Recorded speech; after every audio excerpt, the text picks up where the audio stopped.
शिवाय ओम नमः शिवाय ओम नमः शिवाय ओम नमः शिवाय ओम नमः शिवाय ओम नमः शिवाय ओम नमः शिवाय ओम नमः शिवाय ओम नमः शिवाय ओम नमः शिवाय। नमस्कार दोस्तों, स्वागत है आपका यूयू मीडिया में। आज के हमारे मेहमान हैं पंडित विद्याकांत पांडे जी, जो कि निदेशक हैं पारासर ज्योतिष संस्थान प्रयागराज के। आज हम पंडित जी से जानेंगे महाकुंभ के महात्म के बारे में।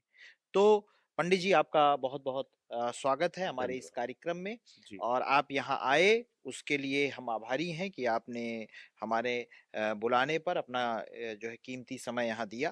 पंडित जी, सबसे पहले मैं आपसे जानना चाहूंगा कि प्रयागराज महाकुंभ का धार्मिक और ऐतिहासिक महत्व क्या है। सर्वप्रथम आपको बहुत बहुत धन्यवाद।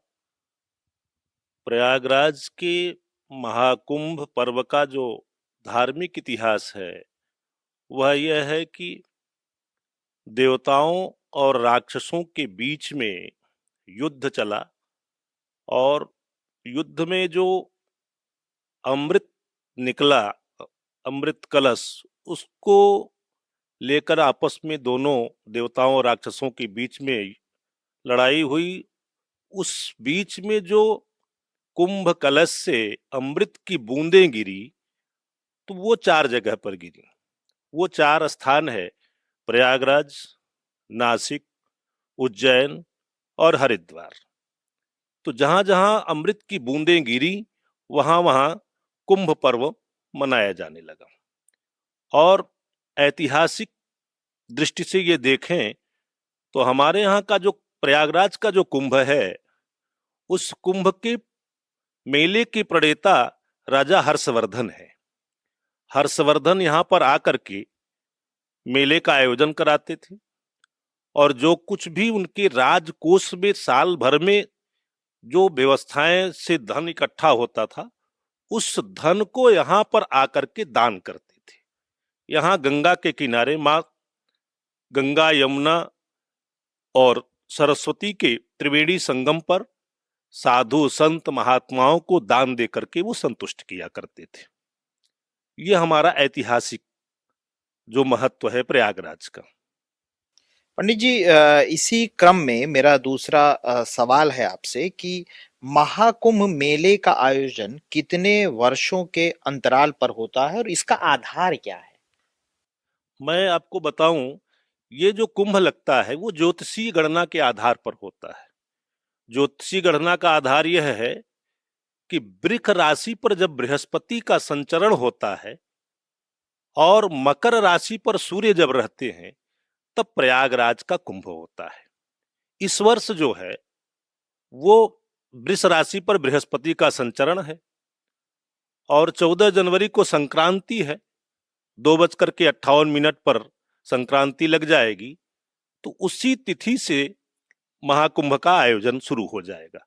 वैसे तो 1 महीने का आयोजन जो है वो पौष पूर्णिमा से माघ पूर्णिमा का हर वर्ष माघ मेले का आयोजन होता है, लेकिन महाकुंभ का पर्व जो है वो मकर संक्रांति से ही माना जाएगा, ज्योतिषीय गणना के आधार पर। पंडित जी, मैं ये जानना चाहता हूँ कि जैसे अब की बार महाकुंभ लग रहा है, तो मैं आपसे यही पूछना चाहता था कि महाकुंभ किन आधारों पर लगता है। क्या इसके बारे में कुछ प्रकाश डाल पाएंगे। जी जी। हम्म। महा, देखिए शब्द के आगे ही महा लगा है। हाँ। तो कुंभ पर्व जो होते हैं वो 12 वर्ष पर हर जगह लगते हैं, हर 12 वर्ष पर कुंभ। लेकिन कुछ ऐसे अद्भुत संयोग होते हैं जिसको हम लोग बहुत विशिष्ट मानते हैं ज्योतिषीय और आध्यात्मिक गणनाओं के आधार पर। इस वर्ष का जो ज्योतिषीय गणना का आधार है वो 144 वर्ष के बाद वो सारे योग मिल रहे हैं, इसलिए इसको महाकुंभ का नाम दिया गया है। पंडित जी, अब इससे थोड़ा सा आगे बढ़ते हैं और मैं आपसे ये जानना चाहूंगा कि प्रयागराज महाकुंभ में त्रिवेणी संगम का क्या विशेष महत्व है। देखिए, हम लोग जिस स्थान पर हैं प्रयागराज में, तो पूर्व में ब्रह्मा जी ने सर्वप्रथम सर्वाधिक यज्ञ जो है वो प्रयाग में किया। तो जहां सबसे प्रथम यज्ञ हुआ उसी को प्रयाग कहते हैं। तो ब्रह्मा जी के द्वारा प्रयाग में जो यज्ञ हुआ इसलिए उसका प्रयागराज नाम हो गया। और विश्व में ऐसा स्थान नहीं है जहां पर 3 नदियों का संगम हो। तो एक तो गंगा माँ, दूसरे यमुना, और हम लोगों को न दिखने वाली जो है अदृश्य सरस्वती का संगम है। यद्यप हमारे यहाँ जो किला है, किला के अंदर जो है वो सरस्वती कूप है, उसी को हम लोग सरस्वती मानते हैं। उस कूप के जल से जो है वो निकलती हुई धाराएं, जहाँ पर गंगा और यमुना एक मिलती है वहां पर दिखता है। तो गंगा यमुना सरस्वती 3 नदियों का संगम त्रिवेणी कहा जाता है। और ब्रह्मा विष्णु महेश ये त्रिदेव कहे जाते हैं। दूसरा, त्रिवेणी संगम में एक और भी हम लोग मान्यता देते हैं। सरस्वती हम लोगों को दिखती नहीं है, लेकिन यहाँ पर जितने भी साधु संत कथावाचक महात्मा भक्त श्रद्धालु इकट्ठा होते हैं, उनके द्वारा जो शास्त्र पुराण वेद की ऋचाओं का जो यहाँ पर प्रवचन होता है, उपदेश होता है, वह ज्ञान रूपी सरस्वती भी यहाँ बहती है, उसको भी सरस्वती मानते हैं। बहुत जो है जो आपने ये बताया ये बहुत ही महत्वपूर्ण बात है कि किस तरीके से ज्ञान रूपी सरस्वती भी इस शहर में है और बसती हैं।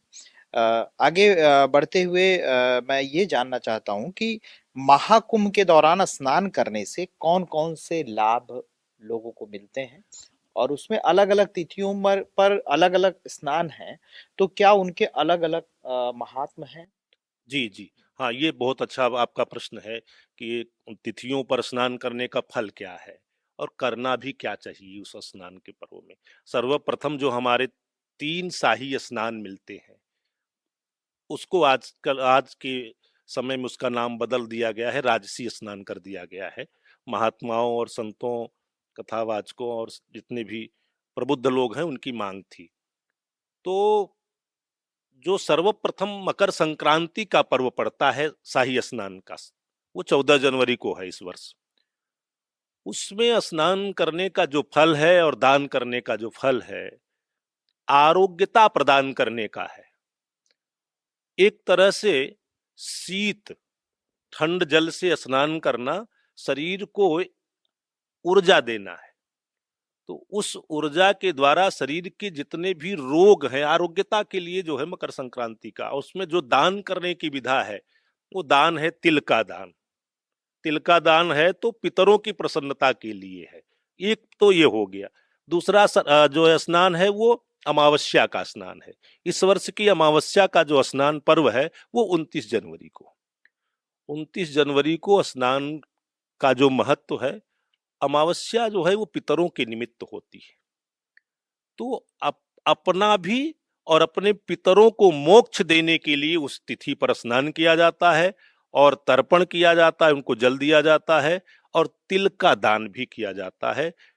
और शीत से बचने के लिए कंबल का है, तिल का है, और भी जो वस्तुएं हैं उसका दान का महत्व है। तीसरा आता है बसंत पंचमी। ज्ञान बसंत पंचमी जो है वो ज्ञान तिथि है। उस दिन स्नान करने, सरस्वती पूजा करने का महत्व है कि अपने को ज्ञान मिले और अपने परिवारीजन, अपने समाज के लोगों में ज्ञान की वृद्धि हो, इसलिए उसका स्नान है। एक और मैं जानना चाहूँगा कि शायद मुझे जहाँ तक पता है कि शायद जो लास्ट स्नान होता है अंतिम वो शिवरात्रि के दिन भी होता है। तो क्या कुंभ जो लास्ट स्नान क्या वो शिवरात्रि का है या उसके बाद का भी होता है? नहीं, अपने यहाँ से जो है वो मकर संक्रांति से लेकर के शिवरात्रि पर्व तक का ही स्नान मानते हैं। तो शिवरात्रि तक का स्नान है और उसका नाम ही शिवरात्रि है। दोनों शिव और रात्रि शब्द को जोड़ करके शिवरात्रि शब्द बनना है। वो शिव के निमित्त है। शिव जो है वो मोक्ष संहारक देवता माने जाते हैं अपने यहाँ। तो 3 रात्रियां बहुत महत्वपूर्ण है जीवन में। एक ये शिवरात्रि है, साव और क्वार के महीने आश्विन महीने में जो नवरात्रि पड़ती है उसकी अष्टमी को जो है कालरात्रि कहते हैं। दीपावली वाली जो रात्रि होती है उस रात्रि का भी महत्व है। 3 रात्रियों में विशेष रात्रि शिवरात्रि है, भगवान शिव और पार्वती के विवाह का समय। बहुत जो है जानकारीपूर्ण बातें पंडित जी आप हमें बता रहे हैं। आगे बढ़ते हुए अब आगे जो मैं आपसे प्रश्न करना चाह रहा हूँ वो ये है कि जैसे कुंभ मेला शुरू होगा और शुरुआत के समय कुछ धार्मिक अनुष्ठान होते हैं और कुछ परंपराएं हैं जो पुरानी चल रही हैं रेगुलर। तो क्या कुछ कुंभ की क्या अनुष्ठान है, क्या अनुष्ठान है और क्या परंपराएं हैं जो शुरुआत में होते समय होती हैं? देखिए, हमारे यहाँ जो आयोजन कुंभ पर्व का हो रहा है उसमें हर हर जो है विधा के लोग एकत्रित होंगे। उसमें शंकराचार्य जी भी हैं, अखाड़े भी हैं, और उसमें और भी साधु संत महात्माएं हैं। उनके जो इष्ट देवता होते हैं तो सर्वप्रथम उनका जो पेशवाई होती है, अब मेले में प्रवेश करते हैं तो उनके जो भी इष्ट देवता हैं उसकी पूजा करती हैं, अपने धर्म ध्वजा की पूजा करते हैं, और पूरे महीने मास पर्यंत तक चलने वाले अनुष्ठान होते हैं जो जिस इष्ट देव की उपासना करता है उसके पूरे महीने तक चलते हैं। स्नान, दान, प्रवचन, उपदेश, श्रीमद् भागवत महापुराण, शिव महापुराण, अनेक तरह की चर्चाएं इस महाकुंभ पर्व में होती है। अ, आगे बढ़ते हुए मैं ये जानना चाहता हूँ कि महाकुंभ में आने वाले श्रद्धालुओं को किन-किन बातों का विशेष ध्यान देना चाहिए जब वो यहाँ पर आए तो? सर्वप्रथम जो है किसी भी तीर्थ स्थान पर जाने के पहले अपने मन और विचार को शुद्ध रखना चाहिए। काया शुद्ध करने के लिए तो प्रवेश हो रहा है, गंगा स्नान से काया शुद्धि कर लेंगे। मन की शुद्धि करने के लिए आप संत महात्माओं का दर्शन करें, उनके बताए हुए रास्तों पर चलें, और जो भी शास्त्र सम्मत प्रवचन उपदेश है उसका श्रवण करें। यह मानव को जरूर करना चाहिए। बहुत अच्छी बात कही है आपने पंडित जी। और इसमें मैं एक प्रश्न और जोड़ रहा हूँ कि महाकुंभ में बहुत सारे अखाड़े आते हैं और अखाड़े आने की यहाँ परंपरा है। उसका क्या महत्व है और कुछ अखाड़ों के बारे में हमें बताइए जिन जो यहाँ पर आते हैं और वो किस तरीके से यहाँ पर अपना जो भी कल्पवास है उसको व्यतीत करते हैं और क्या-क्या अनुष्ठान उनके अपने अलग-अलग हैं, उनके बारे में हाँ हाँ, बताइए। देखिए, अखाड़ों की बात जहाँ तक हो रही है कुंभ पर्व में, तो हमारे यहाँ सर्वप्रथम जो है लगभग 2700 वर्ष पहले या 3000 वर्ष पहले जो है आदि शंकराचार्य ने अखाड़ों की व्यवस्था की थी। उस अखाड़ों में जो हमारे शंकराचार्य हैं वो 4 दिशाओं में 4 शंकराचार्य हैं। 4 दिशा का स्थान है, एक तो पुरी का है, श्रृंगेरी मठ है, और ज्योतिर्मठ बद्रिका आश्रम है, और पश्चिम में द्वारिका शारदा पीठ है। उन 4 शंकराचार्यों के द्वारा 13 अखाड़ों का निर्माण किया गया। अखाड़े शंकराचार्य की सेना होते हैं। शंकराचार्य जी जो निर्देश देते हैं, जो धर्म के अनुरूप जो आचरण करना है उसको बताते हैं, उसके अनुसार अखाड़े जो है वो अपना कार्य करते हैं पूरे भारतवर्ष में हिंदू सनातन धर्मावलंबियों के लिए। तो जो अखाड़े आते हैं, मेले की व्यवस्था पहले अखाड़ों के द्वारा ही हो रहती थी, और दूसरा वो तीर्थ पुरोहित जो होते थे, प्रयागवाल होते थे, वो अपने कल्पवासियों को रुकाते थे, ठहराते थे। अब इसमें कल एक शब्द आता है कल्पवास। तो अपने यहाँ जो कहा गया है कि 1 महीने गंगा के किनारे स्नान करने से, कल्पवास का जो नियम है वो 3 बार स्नान है गंगा का, 1 बार भोजन है, और जमीन पर शयन है, और शास्त्र सम्मत पुराणों का श्रवण है, और अपना जो अनुष्ठानिक प्रक्रिया है जप दान वो करना होता है। तो अखाड़े जो आते हैं वो अपने जो जितने भी वैभव है उसको दिखाते हैं, और अपने इष्ट देवता की पूजा करते हैं, अपने जितने भी उनके भक्त श्रद्धालु जन हैं उनको इकट्ठा करते हैं, और यहाँ शास्त्र सम्मत जो भी प्रक्रियाएं हैं, प्रवचन है, उपदेश है, वो सबको श्रवण कराते हैं। पंडित जी आखिरी में मैं आपसे लास्ट सवाल करना चाहूंगा कि महाकुंभ मेला मानव एकता और आध्यात्मिकता का सबसे बड़ा प्रतीक क्यों माना जाता है? हाँ, ये बहुत बड़ा महत्वपूर्ण प्रश्न है आपका, कि आजकल का जो चर्चा का विषय है हमारे सामाजिक परिवेश में, विश्व में ऐसा कहीं भी नहीं है जहां इतना बड़ा मेला लगता हो, इतने बड़े मेले का आयोजन होता है और यहाँ न तो किसी को किसी की जाति पूछनी पड़ती है और न कोई भेदभाव होता है। ऐसा दृश्य कहीं देखने को नहीं मिलेगा। एक ही घाट पर राजा भी स्नान कर रहे हैं, एक ही घाट पर प्रजा भी स्नान कर रही है, एक ही साथ पत्तल पर राजा भी भोजन कर रहा है, एक ही साथ प्रजा भी भोजन कर रही है, साधु संत महात्मा। एकता, ऐसी एकता कहीं देखने को नहीं मिलेगी विश्व में।